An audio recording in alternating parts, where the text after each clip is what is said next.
525,600 new cards. 525,000 cards in mid-tier. 525,600 new cards. How do you measure a year? In creatures, in instants, in podcasts or new commanders, in new lands, enchantments different but the same. In 525,600 new cards, how do you measure a year of this game? How about Cube? How about Cube? How about Cube? Measuring Cube. Seasons of Cube. Seasons of Cube. 525,600 new cards. 525,000 new secret layers. 525,600 new cards. How do all these players find the time to get? In the spells that she casts, or in cards that he spoiled, in the turns that he passed, or her piles of curved foils. It's time now to tap out, 'cause new cards, they just keep coming. Log off for the new year and cube with our friends. The Cube. Oh, you got to remember the Cube. You know the Cube is a gift from up above. Share Cube, give you breath. Measure your life in Cube. Seasons of Cube. Seasons of Cube. Measure your life in Cube.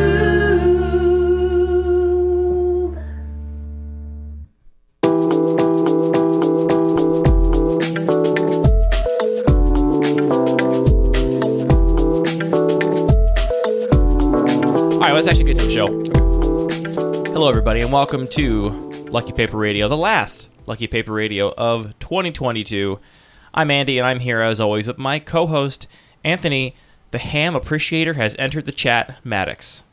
Hey, it's me, the ham guy. Everybody knows me for specifically appreciating ham. What's up? You try and come up with a nickname every single week and try not to be digging down deep into the weeds. It's holiday season. You appreciate ham. I thought we'd talk about ham briefly. Yeah.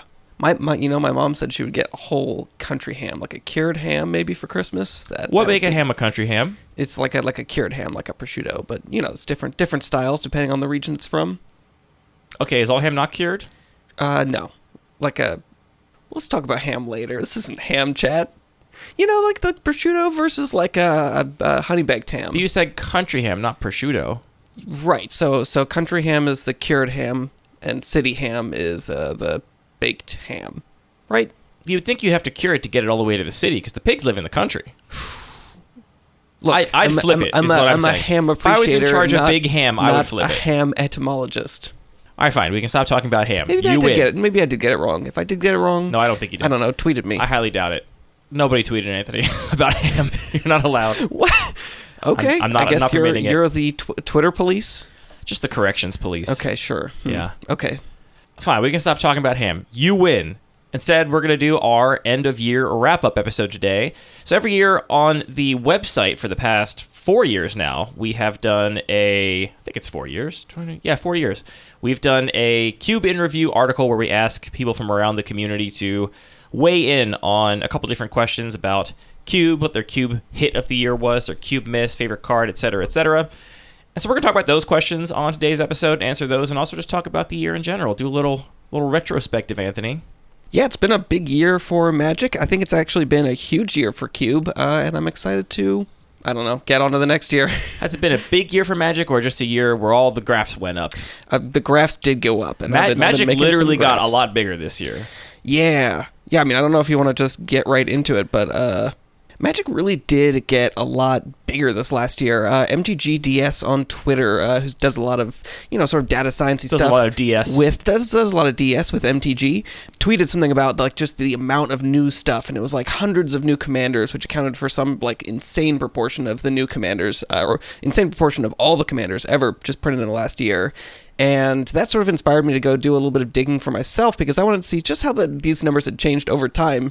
And it is insane if you look at this graph, just like a quarter of all. So one of the things he looked at was the amount of new card text that was printed. So imagine you just like stacked up all the text boxes of all the cards, and how much has that changed over time?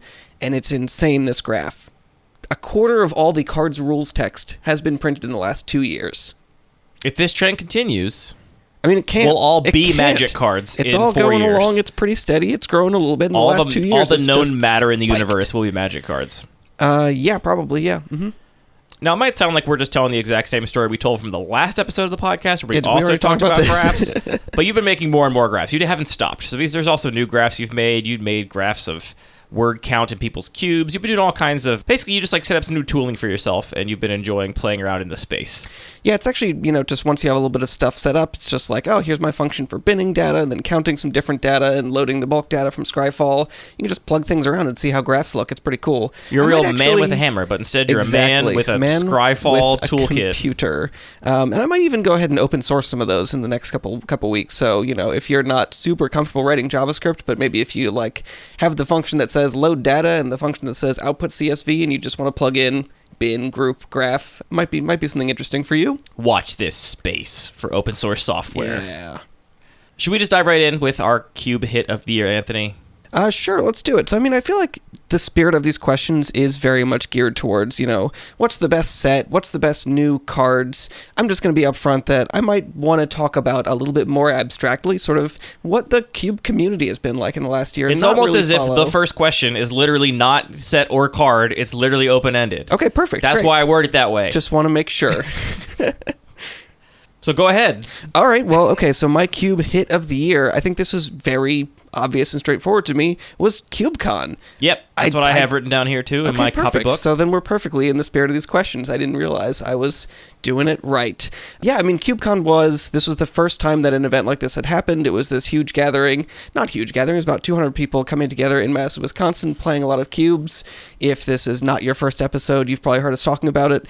And it was just a blast, and I really think it is going to have a big effect going forward on the Cube community. It really sort of showed that Cube is not just the Magic Online Vintage Cube, it is all kinds of diverse things, and it was just awesome to meet all these people that we've been interacting with on the internet for so long, and they finally are real people now to me. Yeah, I agree. CubeCon was the first thing I thought of too, for sure, and I'll say that I have been a little hesitant to talk about CubeCon a lot on the podcast, because I know the vast majority of our listeners did not go to CubeCon. Many of them maybe wanted to go and couldn't go, and it's like some weird FOMO to talk about it, but this is the retrospective, and that was the biggest part of the year for me, too, in terms of Cube and Magic in general. It reminded me of, listening to old episodes of the Resleevables when Patrick and Cedric would talk about having this network of people that they know they would see at these events. And in their case, they were playing competitive Magic, and they would see them, multiple times a year at different GPs and whatnot. CubeCon is the one thing we have, right, where we can all... Those of us that can make it to Madison or wherever it's hosted next year can all kind of gather in person and actually, it's lays this foundation to codify the community in a very real sense. It's not just living in the box anymore, like you said, in the box of the computer. Yeah, totally. But I guess I want to emphasize even more. I don't think if you missed it, it's oh, you missed out on this great experience, and it's don't feel like you missed out, because I think what you're still getting is all the ripples that CubeCon is going to generate of Cube feeling sort of legitimized in a way and getting a lot more attention, and there being a lot more content in terms of videos from CubeCon itself and just a lot more people getting into the format. So I think even if you're not making it, it's hopefully still just enriching the whole Cube sort of network of people and content. Yeah. On a little more practical note, I do have a more narrow Cube hit of the year. And for me, I think it's just Reconfigure from Neon Dynasty. We've talked a lot about how cards like Barb Spike and Ancestral Blade do this really great job of filling multiple roles in your deck of both kind of enabler and payoff, and allowing you to maybe support some more quote-unquote narrow themes, like an equipment matters theme, an artifact matters theme in different colors, by allowing you to have these modal cards where it's both a creature and an equipment, so you don't have this risk of drawing all your equipment and no creatures or whatever. And it was really nice, I think, to see that manifested on a mechanic like Reconfigure, and to get a bunch of great cards with Reconfigure on them for people that do want to explore those themes. And it's funny, I'm only playing one, well, I guess I'm playing two. I got Rabbit Battery too. So I'm playing 2 Reconfigure cards in my main cube and none in my other cubes. But I still think that was one of the sort of highlights for the year, just for like the cube design world to have like additional options in this space. And I feel like there's probably a lot of equipment matters themes that are still very unexplored in cube design because people haven't quite latched onto the fact that now they have all of these cards that play both sides of the field, as it were. Yeah, I think that's really true. It's interesting how I think different formats take a little bit longer to sort of have new cards, new formats, new mechanics sort of come into the main fold of the format. I think for Constructed, when people are especially playing in competitive high-level play, it's very quick. You know, people are really paying attention and trying to keep on the pulse and figure out how these new cards are going to play in their format. Sometimes it's not quick. I mean, sometimes a deck flies under the radar for years. Sometimes it's minutes, sometimes it's hours, sometimes it's as much as days in formats that are played online at a high level. I mean, I see what you're saying, but it is not true that there is no brewing to be done in competitive formats. And sometimes there are decks that are discovered that have been there where the key pieces have been there for months or years that nobody had put together in that way. Sure, there's always going to be a, Lantern Control or whatever of combinations of cards, but for the most part, these formats get a lot of attention paid to them. I think then if we look at casual formats like Commander, it takes a little bit longer for things to become mainstream, and things that turn out to be, staples, as the community might call them, take months or years before they really reach that status. And I think Cube is just going to take even longer because there's a couple extra steps that have to happen for players to not only figure out that they want to play these cards, but figure out what cube they're going to put them in, and then the players of those cubes to then understand how those decks work in that context. So I agree. I think that Reconfigure is definitely one of those things that I think will, over time, just pop up more and more because it is such a simple and backwards compatible and forwards compatible mechanic that's just going to work in a lot of different themes and archetypes and with a lot of other cards. I think the slowness of Cube is one of the reasons that people like it. I mean, people oftentimes play Cube because they want to check out of the churn of a rotating format or the churn of a shifting meta or whatever. So I think that's a feature, not a bug necessarily, of Cube as a format. I mean, and the fact that, if you're wanting to play someone's cube, you don't necessarily have to keep up and be doing all that managing and editing and reviewing. Or if you are managing your cube, you don't have to necessarily read every single card to still be getting the most enjoyment out of your particular cube. I mean, I totally agree. Again, going back to just the amount of rules text that has been printed, Cube is great because you don't have to keep up with that if you don't want to. You can just opt into the amount of Magic that you want to consume and use to inform your Cube experience. Yeah, there's still cards I haven't read all of from this year, so same. I don't have to because I can just know that that's too many words for me, so I'm going to take a hard pass on it. But yeah, I'm mostly excited for like some future Cube designer that hasn't designed a Cube yet, that sits down at Scryfall and starts searching for things to maybe build an equipment theme and discovers that, yes, Reconfigure plus Living Weapon plus the Ancestral Blades and the Barbed Spikes of the world means that you can play otherwise narrow Equipment Matters cards and make it totally work in a cube format in ways that I don't think I've seen anybody do in a cube yet. I think there's just a lot of untapped space there. So I think Reconfigure is a big win in that sense. And when I think about the whole year, that's the thing I'm most excited for in 3 years, someone to be searching Scryfall for and come across. Yeah, absolutely. I mean, plus there were a lot of cards that just care about power and toughness. We talked about Baird in my cube, which is just a fun card, and it's like really fun to draft and discover all the ways that it is to trigger and change the power of your creatures. I do want to give a quick shout out to the channel lands from Kamigawa as well. These were, I think, some of the most powerful cards we saw for cubes this year. If you're playing a power motivated cube, probably some of the cards you're most excited about. I really like them because I love having modal effects in my decks. I like drafting lands. I think it's interesting to think about cards like this. I mean, these are on their face, save for the legendary type line and the fact that they're non-basics, kind of strictly upgraded basic lands, right? With cards we thought we would maybe never see. They just come into play on tap, they tap for a colored mana, and they have these channel abilities on them. Yeah, I mean, especially in cubes that are often singleton, there's really not much limitation outside of somewhat, things that you're not going to see in every deck, like Raphaelos that cares about forests specifically. Wasteland, Blood Moon, that kind of stuff. Yeah. Back to basics. There's a lot of individual cards of the 25,000 cards we could think of. Well, it's funny. I mean, it's a real cost in a format like Legacy. Like, I don't think these see any play in Legacy just because you can't have your land get wastelanded unless it's really, really worth it. Anyway, I like cards like this so much more for Cube than I do for other Magic formats. I don't like these kinds of cards in Constructed because I do think that playing the first one is kind of free, and it's a weird thing to try and balance, basically, when you're trying to build out a Constructed meta. And to be clear, what I like or don't like in Constructed is completely irrelevant because I don't really play Constructed, so who cares? But I think Cube is a space where these cards can really shine because you still have to draft them. Yes, at the end of the day, they're like free to put in your pool, and if someone gave you a free on-colored channel land, you'd almost certainly always play it in your deck, unless you somehow were short on fetchables and you needed enough basic lands you could actually fetch with your fetch lands.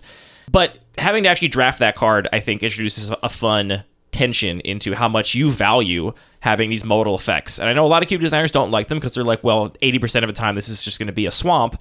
But I do like those effects for the 20% of the time that Takenuma Abandoned Mire is going to be a Raise Dead. And I really value that modality, and being able to allow me to express that difference in card evaluation in drafting, I think, is a cool thing these lands do to cubes. So maybe those get the sort of Cube hit of the year for me, just in terms of relative, like, they really shine in Cube. They're more of a hit in Cube than they are in other contexts. Yeah, I really like them for cubes more than I would normally like a card design like that. Yeah, that's such a good point, that a lot of the cards that we think of having this downside of being too easy to include, and just, every deck across the field is going to end up with them, so it's just not a great card for Constructed. I think this applies a lot to powerful artifacts as well. You're just not going to have that problem in Cube because only one person is going to draft it, and it is at the cost of a pick, so it kind of makes it a great place to play a lot of those cards. Yeah. Anything else on Cube hit of the year, Anthony? I mean, it's difficult because there's so many new cards that came out, so many cool things, and I just feel like the Cube community has really been proliferating. We've been seeing that a lot in terms of, new people making content, obviously, CubeCon, and all the sort of things that have come out of that. Yeah, I mean, to me, it's just been that shift in dynamic that I think CubeCon really was a focal point in, that is really, really exciting to me. All right, well, what is your Cube miss of the year? This is our lone, perhaps negative question, but I think it's worth calling out as something that maybe was not great for Cube this year. So something sort of subtle, and I don't think this affects most Cube designers, but because we had a bunch of revisit sets, we revisited Dominaria a couple times, we revisited Kamigawa, and it was a great set that we loved. We saw so many cool sort of plays on past things and references to old cards. And I think a lot of people were really excited then to go build set cubes or playing cubes and explore those themes a little bit. But there's a really big limitation that made that difficult, which is just the amount of power creep we've seen. I feel like maybe you see this even more clearly with a lot of the Ravnica sets, but when you combine some of these plane sets, it's just like the cards from the newer sets are the things that drive the format, and you can't necessarily play them as easily together as you'd want to. So I think that power creep affects different formats in different ways. And I really think it has affected Cube in the way that it just makes a lot of cards less compatible with each other because of the disparity of power level. So for me, I feel like we've seen a lot of power creep as Magic in general has sort of shifted towards eternal design, and that is, to me, a big miss. Yeah, we've definitely seen this in friend of the show, Aaron's Cube. Shout out Aaron, who is working on a Kamigawa set cube inspired by Kamigawa Neon Dynasty. Aaron, relatively new to the game, definitely was not playing back during original Kamigawa, and I think he very quickly discovered, like, wait a minute, these cards are very different when he was looking back at the OG Kamigawa cards. And it's like, it's really hard to actually play those alongside the Neon Dynasty cards. And maybe that's not quite as pronounced when you talk about original Innistrad and some of the returns to Innistrad and whatnot. Maybe it is, I don't know. I guess that was technically last year, right? What's time? Couldn't tell you. But yeah, I think that's definitely a thing that you feel really strongly. I felt this really strongly drafting the Old Border Cube at CubeCon, which I've talked about in the show before. It felt like so much of a different game than I expected it to. And it was like, I didn't realize how much year over year things had just changed a little bit, changed a little bit, changed a little bit, and then, like a true boiled frog, you look back and you're in a whole different world than you were in. And I had that realization when I played the old Border Cube, and I was like, the sequencing and considerations and the gameplay is so much different in this environment than it would be in a environment with modern design sensibilities. So yeah, I think you're right. I think, one of the great things about Magic is that it is backwards compatible. You literally can put cards printed 28, 29 years ago in the same cube as cards printed yesterday, and they mechanically work together, and that's brilliant.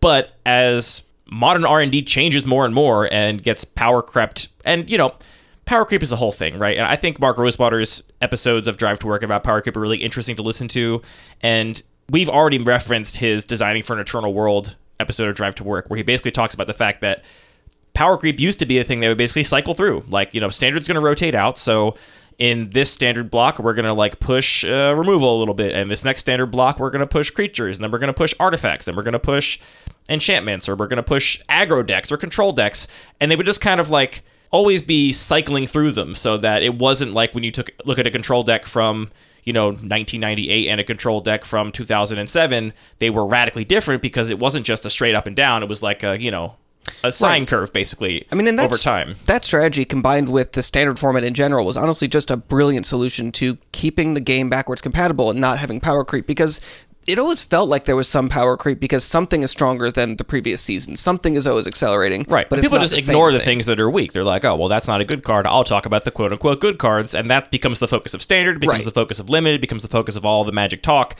while they're quietly, scaling something back so that in 2 years they can scale it back up again and everyone can go, wow, these are the best cards we've seen in a long time. Wow, this Burn is really strong right now. And it's like, yeah, Burn was also strong 3 cycles ago, but you're not going to necessarily have that same memory because you've been focused on other aspects and of the game. Quite literally, a lot of players wouldn't have been playing the game 3 cycles ago. There's a lot of new players all the time. So this shift towards Eternal Magic does kind of take away that really cool solution, and I think that Wizards is in a period of trying to figure out a new solution for these same problems, and also just power creeping things in a big way. Yeah, I feel for the R&D team because I see people, I'm not even in Commander content circles, but I see people all the time complaining on Twitter, complaining on Reddit about how there aren't any good cards or whatever, aren't any push cards, none of these cards are making my deck. I have a deck that cares about +1/+1 counters, and this set has +1/+1 counters in it, but none of the cards are good enough for my +1/+1 counter deck. And it's like, yeah, you build a deck out of 30 years of the best cards possible. Not every set is going to have a ton of new cards that are the best cards for that theme. And Mark Rosewater has said that is one of the biggest driving forces of R&D today, is trying to print cards for Commander, Magic's most popular format. And yeah, I think you're right. They're in a bit of a pickle, I would say, and they're trying to figure out how they're going to continue to meet player demand while also not power creeping the game in a way that is unsustainable. Yeah, that's such an interesting point. I'm looking at this graph and just thinking about not just having players in 3 different constructed formats wanting to see something cool in each of the 5 colors in every set. That's sort of maybe what the previous baseline looked like. Now it's people saying, I have +1/+1 counter Snake Tribal, and I really want to see something for my +1/+1 counter Snake Tribal deck. If you look at his Blogatog Tumblr, there's questions every day, when are we getting Snake type lines again? There's someone out there wants everything, right? And I do think that it's a bit of a catch-22 to try and give everybody what they want all the time. And as good as that might be in the short term for shareholders and whatnot, I don't know how they're going to square that long term with the sustainability of the game. Right. Which, to take this back to Cube, our favorite format, we get to ignore it. It's all upside. They're printing more cards. We get to choose which cards we want to play. And if they're printing 10 times as many cards and only a 10th are relevant to us, great. We're still getting the same amount of cards that are potentially relevant. But it does mean, if they had been able to, which, maybe this option just isn't there, really keep that power creep under control, avoid the power creep, then it would just mean we would have a tremendous number of cards that would all be compatible with each other. As it is, we have some challenges, and there are just some things you might want to do, like playing the newest Kamigawa cards with the previous Kamigawa playing cards. That doesn't really work. That's kind of a miss, but overall, we're still just getting more cards. I'm going to push back a little bit on that. Okay, do it. I don't think more cards is just a universal good. And I think the reasons why not come down to the same kind of community things you mentioned at the beginning, right? Magic is a community. And I remember when we first started getting really into the game 7-8 years ago, as we were talking to people that were invested in the game, I remember when I learned that spoiler season was a thing. This is when we get new cards and people are always excited about it. and being like brought into the world of people that like now care about spoiler season. I'm in a chat room where we're talking with my Magic players and my play group about the new spoilers that are coming out. And that feels unapproachable, I think, to new players now, where we've brought a couple new players into Cube, into Magic again this year, and I have seen them be like, I just can't keep up. Like, I clearly I'm not invested enough. Like I'm clearly not a like really invested Magic player, because that seems like too much for me to like keep up with.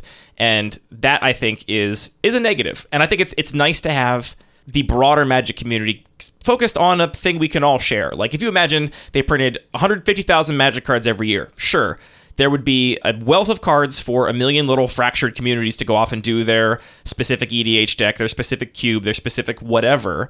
But there'd be too many for us to have a like Magic community centrally, like, which I think is what is happening. I mean, the game is just growing, and people that are interested in different aspects of the game are doing different things. Like, I think they really are doubling down on a lot of this is not for you, and I don't mean that as a negative. I mean that it's just Magic is becoming more than one community. It's too big for one community.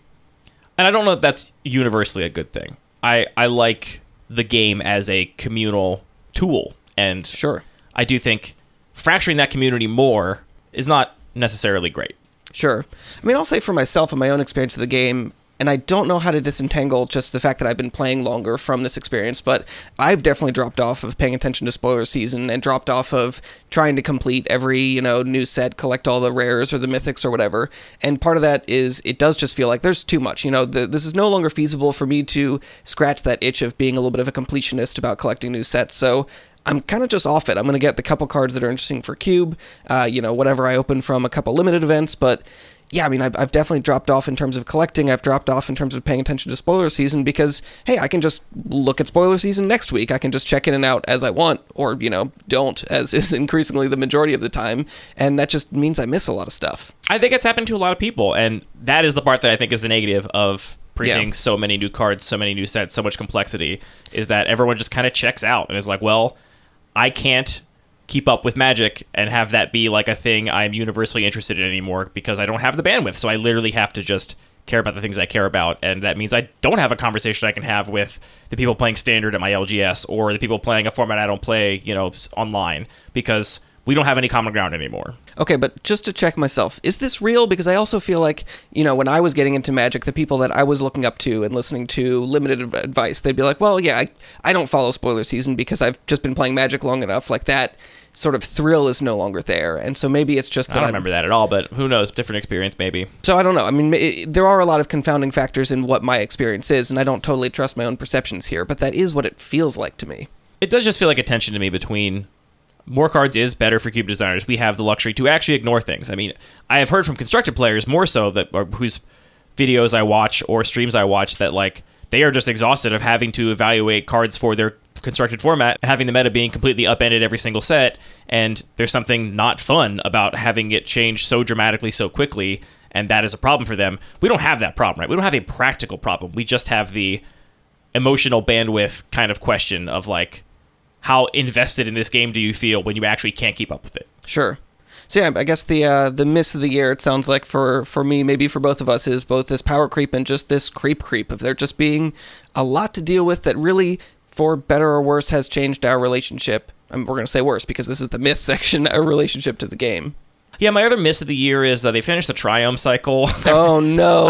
No, they sure didn't. They finished the Zatora's Luxury Suite or whatever it is. People might think that I'm mad that they didn't call them Triumphs, as a lot of players, I think, justifiably are. Oh, sure. I think it was definitely a mistake. Don't like the Triumphs. I don't like the Triumphs. And in the same sense we were just talking about, right? Nothing is taken away from me by them completing the Triumph cycle. I wasn't playing the original 5 Triumphs from Ikoria. I'm not going to be playing these 5 Triumphs. I shouldn't care, right? But I do because Magic R&D is a finite resource, right? They don't make infinite cards, and the fact that they completed the Triumphs for the various reasons they completed the Triumphs, instead of completing my beautiful, beautiful bicycle lands. R&D is a limited resource, and they haven't figured out what to name the 20th land cycle when they've used all kinds of different kinds of called geography. Bicycle lands. They haven't written the flavor text for these cards, and it's going to take a certain amount of finite resource. It's been 5 years since Amonkhet. My argument for the bicycle lands over the Triumphs, first of all, I hate that the Triumphs do not look like the colors of mana they produce, because there is no such thing as a 3-color card frame. It's just the gold card frame. Yet. So you look across the table, and you have to ask, what Triumph is that? Because I can't tell what colors of mana that produces. That's annoying. Also, when on your side of the table, you have to look at the table and figure it out. Yeah, also the names, I get that obviously there's all the reasons that they're named in plain. They're not named Jeskai or whatever, but I don't know, looking at the names of cards, what color of mana they produce. Like, I kind of do, I guess, if I think about it really hard, but it's not intuitive, so I think there's a lot of, friction there. They're incredibly powerful, right? They have shaken up Modern by making these 5-color domain decks a thing. They are just really, really powerful cards, and the fact that they're pushed on power means that they are shaping Magic more broadly. And also, the cycling 3 is a lot of mana. So the Bicycle lands are, I think, a more appropriate power level. They're better game design because you can actually tell across the table what they are. You can tell when you're going through your deck, when you're trying to fetch, which one you're looking for. And the cycling 2 means they're actually closer to modal than cycling 3, which is so much more. So I don't know. To me, that's like a nice condensed way, almost to say the same thing you were saying, right? Like, the Triumphs are clearly not for me, right? In the same way everything else we just talked about is what's happening in Magic is maybe not for us. And that was just a small example of, here was a beautiful thing I loved from 5.5 years ago, the original cycling dual lands with types. And we got all kinds of lands. We probably got more non-basic lands this year than we got in any prior year. I'm sure you could crunch the numbers and figure it out. But we got a bunch of things that are essentially not for me, and not the one thing that I've wanted for so long. Finish the cycling lands. And I know I could just make them up and proxy them, but I'm not going to. You wouldn't get that authentic flavor text. But it's interesting, if they're printing more cards, doesn't that just mean that they're going to get to those Bicycle lands sooner? Or, are you kind of falling into a brainstorm lock fallacy here? I don't know. I mean, I think the fact that they completed the Triumphs first indicates to me that, we might see 12 more power level push cycles before we come back to the Bicycle lands, which by Modern standards would, competitive players would not be as thrilled to see them in a set. They'd be like, oh, those are fine. They're mid-fixing lands, right? They're not as exciting as the tricolor fetchable lands or whatever new hotness is going down. So, I don't know. I think it's possible that, the kind of cards I would like to see printed in some ways are kind of power crept out. Yeah. Who knows? Yeah, that's a bummer. There's one more miss I want to... Yeah, actually, I mean, that's a really good point, which I would also highlight. I think for a long time, people were interested in a white Reclamation Sage. People were saying, the color pie has shifted, this would be totally appropriate and would be a really great fit for my environment. And we did just get a white Reclamation Sage in the recent Lauren of the set. Third Path. Lauren of the Third Path. And it's not white Reclamation Sage because it has 2 other chunks of text that probably don't matter in a lot of other contexts. And I think that is actually a really clear description of the kind of card that you wanted potentially has been power crept out, and that's no longer ever going to happen. The ship has sailed on a lot of cards. And, I mean, to be fair, that's kind of a bleak outlook. Actual white Reclamation Sage would not be good in 2022. No. They wouldn't see play anywhere. You have some Cube designers... There wouldn't be a market for it, except for us very niche Cube people. You'd have some Cube designers that are still on Reclamation Sage and would want a white one, and they put it in their Cube, but... Yeah, a card like Lauren that has all of these other edge cases that is exciting to Commander players, that does all this weird stuff with cards that limit how many cards your opponent can draw each turn or whatever. All of those additional complex edges is what... That seems to be the driving force behind R&D these days, is maximizing for that. There's one miss I want to talk about briefly. And I want to be careful how we talk about this. Cube Cobra's been broken for more than half of the year. Very careful, just going to say it outright. Well, look, I'm not going to beat around the bush. Cube Cobra's been largely broken for a long time this year. Broken in a lot of different ways. Not unusably broken. It's not so broken that people can't still use it. But I've made an account on different Cube websites so I can draft against bots because the bots have been so miserably bad on Cube Cobra since some API changed. Now the bots don't work anymore. And this is not at all to blame Gwen, blame the contributors to Cube Cobra, because they are doing essentially a thankless job, right? They are trying to maintain this complicated tool that they get paid essentially no money to maintain. And the reason this is a miss for me is just because it reminds me of how important a tool like that is to our community, to Cube designers, how important it is to have a Cube Cobra or a Cube Tutor that came before it. And we've talked about how I think before Cube Tutor, I never would have made a Cube if Cube Tutor didn't exist. I wouldn't have thought it was a thing I could do. I wouldn't have known how to go about it. Building the tools oftentimes brings the thing into existence. I don't think CubeCon would have happened if not for these tools existing, right? No, and I would even emphasize beyond that. I would just say that there are a lot of tools that are pretty interchangeable and work for a lot of formats. You know, if you're building a Commander deck, you have a decklist tool that works for Modern. It's mostly going to work for a Commander deck. Like Moxfield covers everything. Everyone loves Moxfield. And just maybe the fact that they add a special Commander field. You can tag your Commander as a unique card. That helps a lot, but you could still use the tool most of the time, even if it didn't have those niceties that cater to that format. And hell, you could just use a spreadsheet for a lot of those, or, you know, a text file. Cube really is a very unique format and takes a lot of really, really special tools. Like you're mentioning, the simulated drafts give you so much space to think about how the environment works that just allows you to design a cube that I don't think you'd really be able to do otherwise. And I would say the same thing for CubeCon. Gwen ended up building custom software for doing all the ranked choice voting, for all the registration, for the entire tournament structure. And, you know, that tournament was so unique, I don't think any existing tooling would work. Like, I think we, as the Cube community, need these really custom tools to make things work smoothly and allow people to think easily about this format. And so the miss for me is just that I don't think we're in a sustainable spot with that.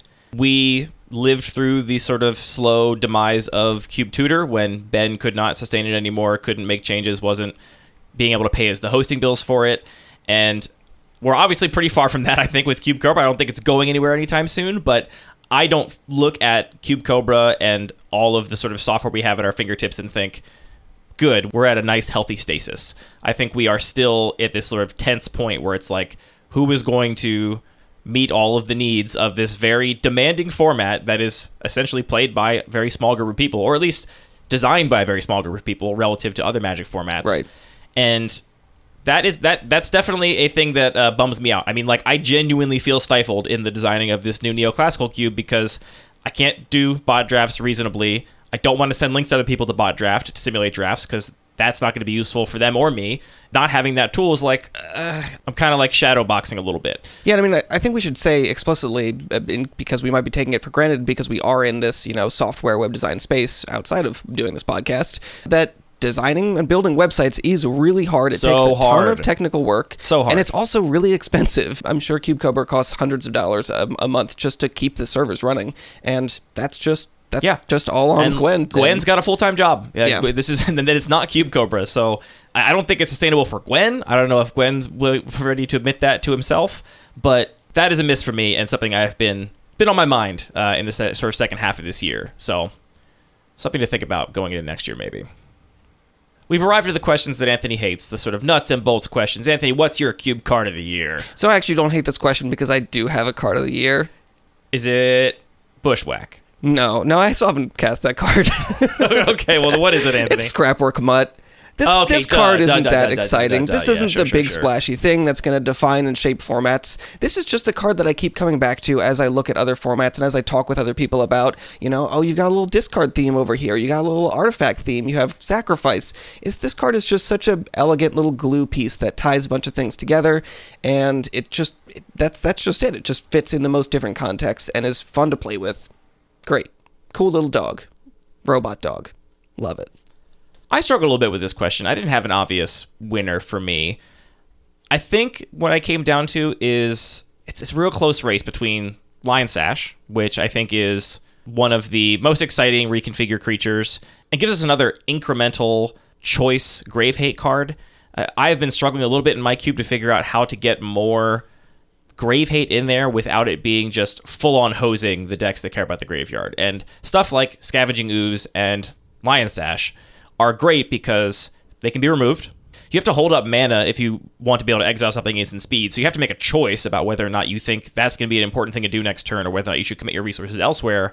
And that in combination with the reconfigurability, I think makes Lion Sash really appealing and one of the top cards of the year for me. The other one is Ledger Shredder. I do really love Ledger Shredder. It touches on all kinds of aspects of deck building. It fits in aggressive decks. It fits in defensive decks. It works with discard synergies. It rewards you for doing a thing you already want to do, which is casting multiple spells a turn. It prompts interesting sequencing decisions on both your part and your opponent's part, because your opponent can also trigger your Ledger Shredder by casting 2 spells a turn. So that's up there for me too. I also really like Mawlock, and it would probably be Mawlock for me if Mawlock wasn't part of the 40k IP with the weird card frame and the weird foil stamp and the ravenous keyword that is not a keyword that makes sense anywhere else. If it was just the mechanics of Mawlock attached to a card with a sort of more cohesive Magic identity, that would probably be the winner for me this year. So it's one of those three, I think. Okay, well, you have to pick one. That's the question. I'll pick Ledger Shredder. Okay, great. I also would give a little shout out to Rabbit Battery as well. I agree with you that card is cool. I think Reconfigure is just one of the best mechanics we've seen from the past year, and it's just a nice, simple card that plays in a lot of contexts really well. Best set for Cube, Anthony. So I was surprised. You asked this to some of our Magic friends the other day, and they all gave different answers. To me, it's a very clear Neon Dynasty. I think Neon Dynasty is, without a doubt, the best set of the year, but I have a different answer for best set for Cube. Before we do that, though, what's your explanation for Neon Dynasty being the best set for Cube? I mean, to me, it was just going through the past set surveys, looking at what the top cards are, and the Neon Dynasty cards all spoke to me so much more than any other set. It was just like, yeah, these are cards that I've had fun playing with, I enjoy seeing. I think all the mechanics from Reconfigure to the little bit of Enchantment Matters, the Artifact Matters stuff, it all just played really well, and I really... Yeah, I just expect to see these cards pop up more and more in cubes than the cards from other sets. That was definitely my favorite set of the year from Magic, more broadly speaking. And so I was tempted to say Neon Dynasty is my best set for Cube as well, for similar reasons. I already mentioned Reconfigure. I mentioned the Channel Lands. There's obviously a lot to like in that set. I'm going to go with Dominar United, though. And the reason I'm going to is because I think it has the biggest density of clean, simple, and flexible cards that can fit into a lot of different cubes moving forward. I'm talking about stuff like Aether Channeler, Electrostatic Infantry, Quirion Beastcaller, Shivan Devastator, Haughty Djinn, Tailswipe even. Cards that I think stand out from the rest of this year in their relative cleanliness. And as much as I love Neon Dynasty, it is, by word count metrics, the most complicated wordy Magic set ever printed. And I think the success of that set, in spite of all of that wordiness, speaks a lot to how well designed the mechanics are, in that people felt they were able to grasp and wrap their head around everything, even though it was such a complicated set in pure word terms. But I do think that those cards will fundamentally fit into a narrower range of cubes long term than cards like Quirion Beastcaller. It's just a great card for any cube that cares about creatures. And if you care about +1/+1 counters, even better. And it's just this card that fits in a lot of places. Same with all the other ones I mentioned. Was Kamigawa really wordier than Strixhaven? I feel like that was... It was. Wow. That's notably so, I think. That's incredible. Got to remember, they had all of the double-faced sagas. Sagas with There's a lot of text on the saga in general, and then all the double-faced ones is obviously more faces for words. The other reason I really like Dominar United is that they gave us a nice, clean cycle of enter the battlefield tapped, typed dual lands. And the power-motivated cube designers are probably not super interested in this, though I do know our friend Scott, friend of the show, replaced one of his cycles of original duels with these lands from Dominar United just to try and balance things out. And I told him, you can just write enters tapped on your duels. It's fun. Yeah, that'll go right to the top of the subreddit. I think those cards are a fantastic addition to the toolkit for cube designers to have just enter the battlefield tapped, typed duels. They're extremely affordable. They will fit with all kinds of cards that care about types of lands and have different types of basic land cycling, by which I mean mountain cycling, plane cycling, not basic land cycling, right, which can't get these. But that was just a great contribution to cube design as well. So for those reasons, I'm going to go with Dominar United, as much as I did love Kamigawa and Neon Dynasty. Sure. I also just like these lands aesthetically a lot. It's like, if I'm new to Magic and it's like, here's a swamp, it does this, here's a plains, it does this, and then I have a guild gate that does both, like, that's not super resonant. Yep. Just being like, hey, this one is a plain swamp, it does both. That's like so much cleaner. Yep. And it does have all these other mechanical implications, but as far as the aesthetics of the words on the cards, the cleanest lands, tapped lands to me. Yeah, I literally looked at them and was like, this is a big push to maybe actually start thinking about two-color decks to play against each other, like my monocolored decks. Oh, yeah, because for I sure. would definitely use Yeah. this cycle of lands for that reason. I think it is the most intuitive, clear cycle by far. Cube level up moment, Anthony. What was your cube level up this year? So my cube level up, and this is something we've actually talked about in the past, but I kind of like committed to my own advice, and I've just been working really hard to trying to grow the local play group. I think it was last spring, the local game store changed some hours, and there was another night that was working better for people, and I just said, you know what, I'm going to show up every Tuesday night with a cube, and for a month or two, it was like 2 to 5 of us, and we kind of did awkward drafts, but it really paid off, and that just consistency of of saying, hey, show up any Tuesday and we'll be there. This goes for you too, listener. If you're in Baltimore, show up on a Tuesday night. It has really started to pay off. And people are like, yeah, I've been hearing about this for months. And, I finally had a night off. And so here I am. Let's Cube. And that's really been great. Yeah, all credit to you for that, because you did make a very conscious effort to be like, I'm going to make this happen. And we should honestly, I think, record an entire episode just about how to cultivate a playgroup, because I know tons of cube designers out there. We did that, right? And now I'm saying we did an episode about how to get people to draft your cube. That's different than cultivating a sustainable playgroup of people that you have a community with.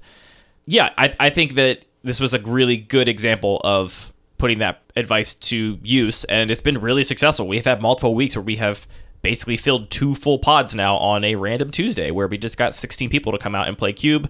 We've brought a lot of new people into the fold to differing degrees. Some people are in the fold in the sense that every couple Tuesdays they come out and play a Cube, but they're not like really into the format. And some people have become incredibly invested in the format to the degree that they went to CubeCon this year after starting playing Cube just in the spring at your Cube night on Tuesday.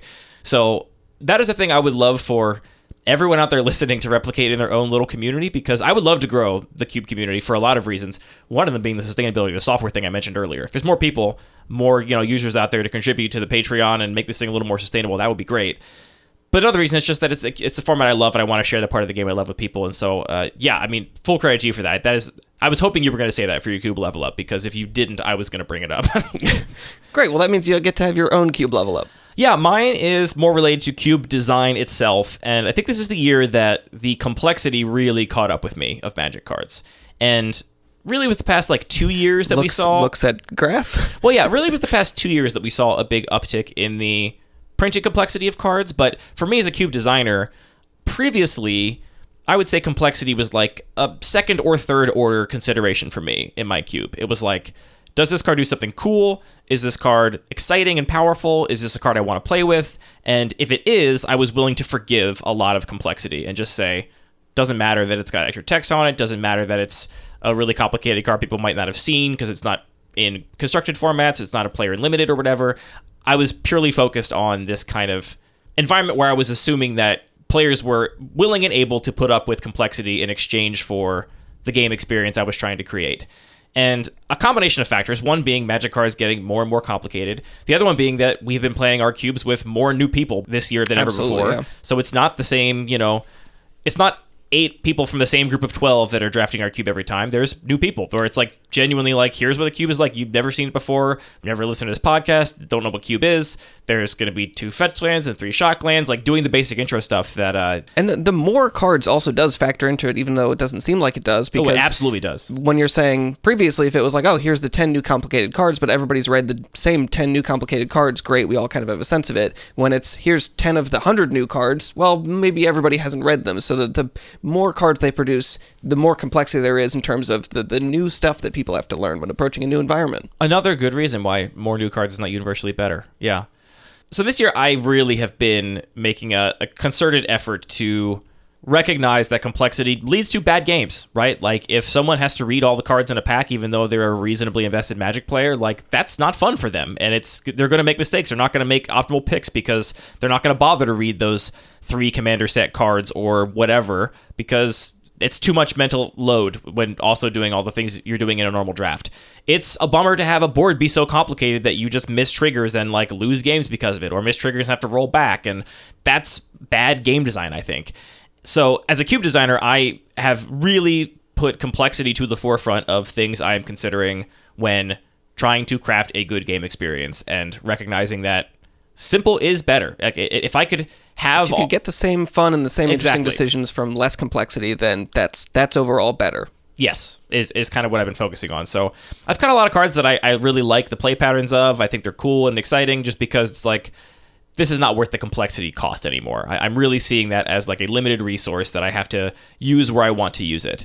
If there's anything that could be called a big change in my approach to cube design this year, it's definitely that.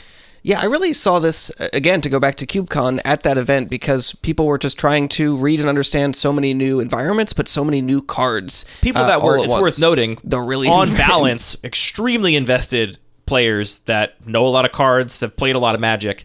So to say that group was still struggling really highlights the challenges that you work with. Right. I'm sure we'll talk about this more in the future when new CubeCon rolls around, but I will definitely think about cubes that I'm submitting differently, and we'll definitely cut down on, hey, here's this like cutesy thing that, or, something that's a little bit of a complication that to me kind of defines the environment, is important to it because it gives it part of its personality, but putting it into this other context, like, that's not appropriate. Like, I actually do want to take out a lot of those complexities, a lot of those confusing edge cases, because it's not for people to really be like full focused on your cutesy story and what you want to do with this cube. It's, this is one of 24 things on the cube menu, and I want to be able to understand all of those things to only a certain level of depth. So yeah, I mean, that definitely changed the way I was thinking about complexity as well. And, it makes me think of things like accessibility in both web design and architecture and urban planning, and how so often the thing that makes your building or your website more accessible for the specific audience that needs those accessibility features also just makes it better for everybody else. I think that's the same sort of pattern at play here. It might be near impossible for somebody that is newer to Magic to sit down and like play a cube like mine from scratch, and making it simpler so they could maybe have a chance. That is also going to help the really experienced players that have drafted my cube 100 times, because they will have the same relative lift of mental load in terms of having to think about all these confusing edge cases and just get to focus on the game, making strategic decisions that affect the outcome. That's it for our questions. Do you have any other reflections on the year, Anthony? Maybe this is the one time we can like get a little meta and talk about the show on the show. Do you have reflections about Lucky Paper Radio, about the fact that we've been streaming the YouTube channel? Wow. What do you think about all these things? We're gonna have a big blow up, just like on the Doughboys. How do you feel about do you still like doing the podcast? I feel fine. The podcast is fine. 3 fourths. No, I mean, I would say if we're being a little confessional, like this podcast has just become such an important part of my whole deal. Like, Magic What's your whole deal, dude? Magic had slowly or increasingly become like my main hobby, and this has really cemented it and taken it to another level where, when have a free night, a free weekend, which, let's be honest, that's most of my nights and weekends when I'm not actively playing Magic, I'm building software tools and like exploring data and building more cubes, and that's all part of this whole ecosystem. And yeah, I'll do it for another year, I think. Cool. I'm also in. Great. Yeah, I mean, I feel great about where the show is at. We basically doubled our audience from like the first week of 2022 to the last week of 2022, which is I think pretty good. I also think, why do we care? Like, who cares if line goes up? We don't have any financial stake in this. But you get some dopamine or whatever. The dopamine is important. And also, like, we wouldn't do the show if literally nobody was listening, right? There is something to be said for the fact that we want to be providing something to a community, and knowing that we're reaching more people is satisfying because it means we're succeeding at the thing we want to do more. Totally. I mean, that feedback is really important. If I'm working on the cube map and nobody says anything, it's like, okay, like, I liked it still, but not going to keep working on it. But if I get a lot of feedback and people are like, oh, could we do this with it? Can we, maybe see this representation of the data? Even if I can't do those things all right away, like, just having that feedback just makes it so much easier to be enthusiastic and excited about working on stuff. And same goes for the podcast. Yeah, and like kind of a clear example of that is like we made the Commander map this year, we meaning you and Jet basically, and Commander's not our normal thing. We talk about Cube most weeks on this podcast, and because we don't really participate as much in like the Commander world, the excitement about that map like was a really sharp peak right at the launch, right? Because we're talking to a much bigger audience of people. Now Commander players have something similar to the Cube map. They can go in and explore stuff. But the sort of long-term sustainability of it, like, people largely fell off because it's more like a novelty, and we're not there every week to talk about it and be part of a community where it's like a central thing. Meanwhile, like, interest in the Cube map has continued strong, basically, which is exciting. Yeah, I mean, I think that they're very different formats, and I think just because of a lot of factors, the cube map is actually just a lot more useful. Like, it solves real problems. The fact that you can search for your cube is a pretty important Well, you can search for your cube, but it also, I think, highlights more, like, different aspects of cubes and different types of cubes that maybe you just might not know exist, and sort of show the diversity of the format, which you do see to some degree in the Commander map. When you zoom into an individual commander, it's like, oh, cool, I can build the tribal version or the blink version or the treasure version, but I feel like those are less surprising in a lot of ways. So I do think the cube map has more utility. Yeah. And then, like, I'm really excited to be finally streaming and putting out some videos. Watching people draft the MTGO Vintage Cube on YouTube is how I became aware of Cube as a format. It's how I got interested in building the first cube of my own. that was my entry point into Cube, right? And that's when I eventually found my way to the subreddit and to Cube Tutor, and the rest kind of unfolded from there. But I needed that entry point, right? And there is so little alternative Cube gameplay out there, period. Some streamers will do games of the Live the Dream Cube or some other Cube that's on MTGO. But beyond that, if you want to watch Cube, if you want to be exposed to the format, your only options are really just the Magic Online Vintage Cube and watching people play it on YouTube. So the fact that we're finally putting decent quality, quality I'm at least proud of, paper Magic of different kinds of cubes online is really satisfying to me. I was just saying on Twitter today that it's really satisfying to be making the kind of content that I've always wanted to see, right? I wish there was more of this out there for me to watch as a viewer. I want to see more people play different kinds of cubes, and to be making that has been really satisfying. And to be totally optimistic and goal setting, I would love to imagine some future where somebody discovers what Cube is through our videos, right? Through our perspective on the format, and doesn't come to it with the baggage of Power Focus and the Magic Online Vintage Cube and all of that stuff, and comes to it instead with the perspective we have on the game, which I think is... I think that through the podcast that has already happened many times. I think so. A couple people on the Reddit that are like, "Hey, what is Cube? I've just heard about this people before." Have commented, but how many of them have actually turned into what's the funnel? listeners? What's the funnel look like there? Look, write me an email or a tweet or a Discord message if you discovered this format through us. Didn't really know what Cube was until this show came along. I would love to hear that. And I just think video is a much more approachable way. I love podcasts. It's my favorite form of media. I will stand podcasts to the grave. But I also fully recognize that it's not the most approachable format of media. To just send somebody out of the blue an episode of you and I talking about Cube with none of the context, none of the backstory, not knowing our personalities, not knowing our perspective in the game. And then it starts out in this really confusing way with references to some movie that you don't get, just strange voices. It's a voices. very, very puzzling intro that confuses people, and I get lots of messages about. Whereas people playing Magic, that's our common language, right? A game of Magic, you can send to any other Magic player and be like, here's a game of Magic I think you might be interested in, right? And that is, I think, a much better entry point to this concept than listening to the podcast. As much as I love podcasts. I think we heard back from a lot of listeners when we did the episode on building a cube from your collection, people that said, this finally put me over the edge, and I'm starting my cube today. And that was so... That we did Again, hear. that was I love the kind of Best feedback that ever. just made it fun to keep doing this. Yeah. Best feedback ever. Beyond just the podcast, I really feel like the enthusiasm and interest for Cube is it's both growing, and I feel like it's poised to grow in a really big way in the next couple of years, just because I feel like everyone has kind of been exposed. It's usually if I meet somebody today and I say, "Hey, we're playing Cube, do you want to play?"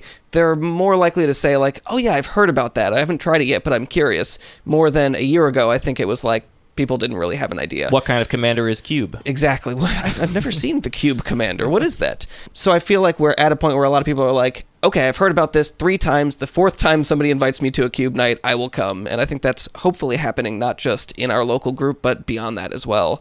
And I'd love to see... in all of this proliferation of new cards that are so hard to follow and, complex... just a complicated world. I think that Cube just solves so many of the problems and frustrations that many people have with the game. So I'd love to see people have access to it more and more. I think it's the best way to play. Transparently, both you and I are going to be at MagicCon in Philadelphia in February, and they had an open submission for panels, and I submitted a panel basically on the thesis that we are in a unique moment where Cube is in a great spot to give players what they want from the game. And it's kind of always been that way, but especially with this continued fracturing of what Magic is and hyper specification of different players playing different formats, we've seen other things rise to popularity. Right? Pre-Modern, I think, is having a big moment right now. Canadian Highlander's having a big moment right now. CEDH has really defined itself as a completely separate format that, sure, it has the same overarching ban list as regular Commander, but that format is a format unto itself that has grown a lot in popularity. I think the forces that are causing all of these other fan-made and grassroots formats to be successful are the same forces that could allow Cube to be the thing that it is to us for more people, right? Just allow them to just focus on the part of the game they love the most. And as long as you like Limited in some sense, you don't only want to play Constructed. That's really the only prerequisite for having a lot of fun playing Cube. Yeah. I mean, it's interesting. You're talking about this like fracturing of the community as somewhat of a negative thing, but Cube is almost, it's like the ultimate fracturing. It's like you can totally divorce yourself from the card pools, the gameplay. You can even start changing the rules if you want. It, I think in a positive way, allows you to sort of define your own local community. Well, that's what I like about the Cube community online, is that because fundamentally we are not connected by any of these other things. We're not going to be arguing about some stupid ban in a Discord channel, because that is not what connects us. What connects us is just a love of the game and a willingness to make an experience for our playgroup, for other people that shares the part of the game that we love with them. That's why I think it's the best community to be a part of. And yeah, the conversation is, hey, you're coming to the Discord and one of your players is not having a good time. Like, let's all try and identify what is the problem as far as enjoying this game, and that's really fundamental. Yeah. Hopefully we get to do that panel. I don't know. We'll find out in the next couple of weeks, I think. Even if we don't, we will be at MagicCon, so if you want to hang out there, play some Cube, little mini Cube Con. Play some Battle Box. I think we'll both bring some stuff with us, be it starter decks, cubes, battle boxes, or just, hang out, meet people. But yeah, I think all of these grassroots formats, Cube included, are having a moment, for lack of a better word. And I see a lot of potential that I want Cube to grow into. Well, that's it for this episode and this year of Lucky Paper Radio. We don't bring this up very often, but if you are out there listening, you've listened to a lot of episodes, you like the show, it would be great if you left us a nice review on iTunes, or honestly, the best thing, just tell a friend. Just pick an episode that you think was one of your favorites, that you think your friend that plays Magic might like. Use us as a way to start the conversation about maybe playing a little Cube with some people that maybe are into other formats. For all the reasons we talked about, that's why we make this show. We don't make any money off the show. We sink a lot of time into this just because we love this format, we love this community, and we just want to reach more people. So if you can help with that, that will be great. You know I had to do it to him. Last interjection of the year from Editing Andy. Really quick, I just wanted to thank Parker, his partner and professional musician Kennedy, and my wife Hillary for helping out with the vocals on the intro, which it's just so great to have a group of friends where you can decide with like 24 hours to go, hey, I want to make a whole group chorus parody of Seasons of Love. Do you want to help out with it? And they jump at the opportunity to. And more broadly, just a big thank you to Parker for everything he's done for the show over the year and in years previous. I'll see you next year with more interjections from the future. Big thank you to DJ James Nasty, OG member of the Bun Magic Kitchen Table Pro Tour, the local playgroup after which my cube is named. I don't know, that playgroup has changed so much post-COVID. I haven't seen James. I haven't played Magic with James in years, but it's nice to have the music on the show every week to remind me of James and his Ashling the Pilgrim EDH deck that was, I think, 80-some mountains and Ashling. All the Magic cards are produced by Wizards of the Coast, all of them. The vast many Magic cards are all produced by Wizards of the Coast. They're working really hard over there. And this show is produced by thinking really hard about Magic cards and speaking into microphones about it. Here's to another year of podcasting, Anthony. Another year. Maybe our last. We'll find out. Like collectively? Check in next year. Like humanity's last year? Oh, yeah. That's possible. Last year of this podcast. Last year of all podcasts. Last year of... We'll find out. No spoilers.